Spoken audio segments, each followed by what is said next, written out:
ઘણા વર્ષો પહેલા આપણે ભાગ્યને બદલવાનો પ્રયત્ન કર્યો હતો, પણ હવે સમય આવી ગયો છે કે આપણે આપણી પ્રતિજ્ઞામાંથી મુક્ત થઈ જઈએ. પૂર્ણ રૂપે નહીં, પણ એ મહત્વપૂર્ણ છે.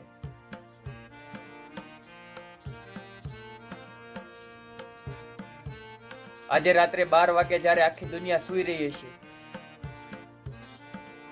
ત્યારે ભારત સ્વતંત્ર જીવનની શરૂઆત કરશે.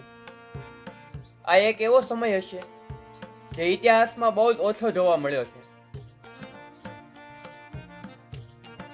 જૂનામાંથી નવા તરફ જવું, એક યુગનું સમાપ્ત થવું, સેંકડો વર્ષોથી શોષિત દેશની આત્મા હવે એની વાત કરી શકશે.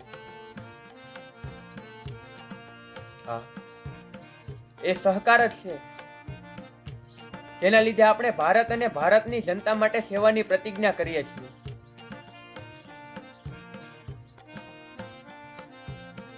ઇતિહાસની શરૂઆતથી જ ભારતે એની ખોજ શરૂ કરી. નહીતર કોણ જાણે કેટલી સદીઓ એની ભવ્ય સફળતા અને અસફળતાઓથી ભરી પડી છે.